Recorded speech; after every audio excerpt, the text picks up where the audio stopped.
अष्टावक्र जी का दूसरा प्रकरण शुरू होता है। अभी तक हमने वो पहला प्रकरण पढ़ा था, अब है दूसरा।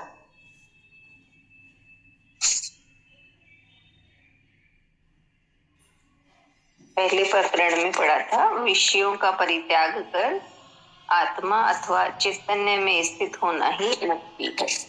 दूसरा प्रकरण जिसमें बताया जाएगा संसार आध्यात्म सत्ता से भिन्न नहीं है।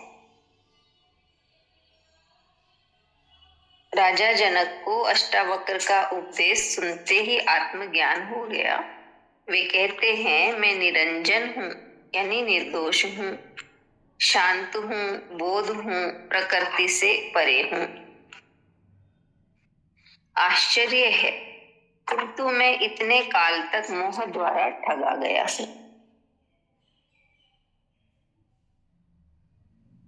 ज्ञानी अष्टावक्र के संपर्क में आते ही राजा जनक का भी ज्ञान दीपक जल उठा, जिससे उनका समस्त अज्ञान का अंधकार विलीन हो गया। वे आत्मसत्ता में प्रतिष्ठित हो गए। उनका मोह, ममता, तृष्णा, आकांक्षाएं, अपेक्षाएं, अहंकार आदि सारा ब्रह्म की भांति दूर हो गया। उनकी संपूर्ण दृष्टि बदल गई। यह समस्त संसार स्वप्नवत हो गया। जिस प्रकार स्वप्न से जागने पर स्वप्न में देखी गई समस्त माया विलीन हो जाती है, उसी प्रकार जनक को आत्मज्ञान के बाद यह सृष्टि माया व भ्रमवत प्रतीत होने लगी। अब वे अपने को संसारी ना समझकर आत्मा समझने लग गए। शरीर, मन, प्रकृति से संबंध छूट गया। वासना विलीन हो गई, आसक्ति मिट गई। एक नए जीवन का सूत्रपात हो गया। यह सब कुछ आकस्मिक नहीं था, वरना जनक समझ भी नहीं पाते। यह सब कुछ अकस्मात नहीं था, वरना जनक समझ भी नहीं पाते। पूर्व पात्रता थी, शक्ति के अवधारणा की क्षमता थी, तो भी वे चौंक गए और कहने लगे कि आश्चर्य है, मैं आत्मस्वरूप हूँ, अतः मैं निरंजन हूँ। निरंजन माने निर्दोष, आत्मा की भांति शांत हूँ, स्वयं बोध हूँ, साक्षी हूँ, प्रकृति से परे हूँ। मैं इतने काल तक बस मोह के द्वारा ठगा गया हूँ। यह मोह ही वास्तव में ठगने वाला है। सारे संसार को इसी ने ठग रखा है, जिससे वास्तविकता का ज्ञान नहीं हो पाता। कबीर ने भी कहा है, माया महा ठगनी में जानी।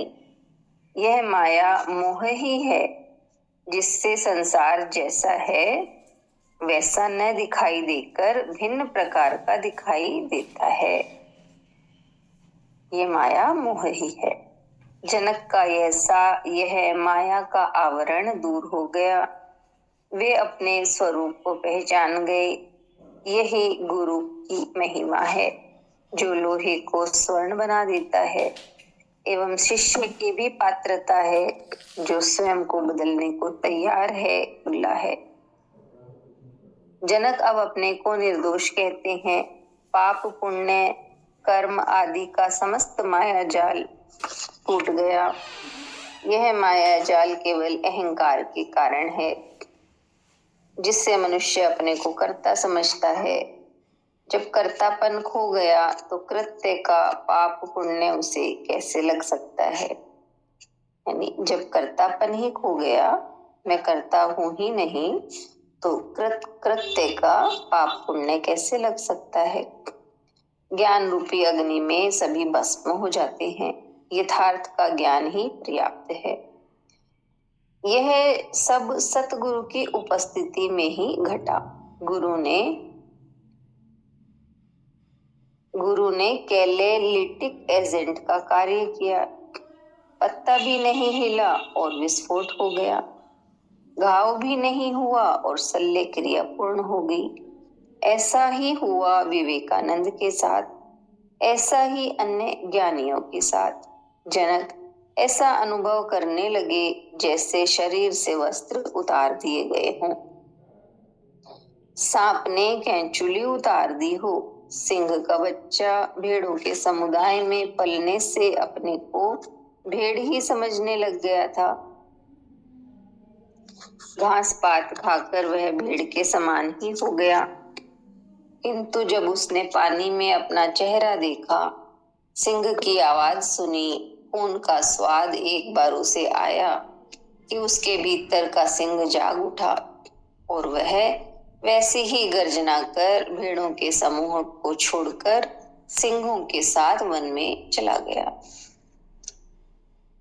यह था स्वयं की सुप्त प्रतिभा का जागरण एवं गुरु की महिमा, जिससे अपने स्वरूप को पहचान लिया, कोई स्मृति जाग गई। गुरु ने सिंह बनाया नहीं, केवल उसके स्वरूप का बोध कराया। यही है आत्मज्ञान का स्वरूप, यही है निज स्वरूप, जिसे पहचानना मात्र है। इतना ही है दूसरा प्रकरण।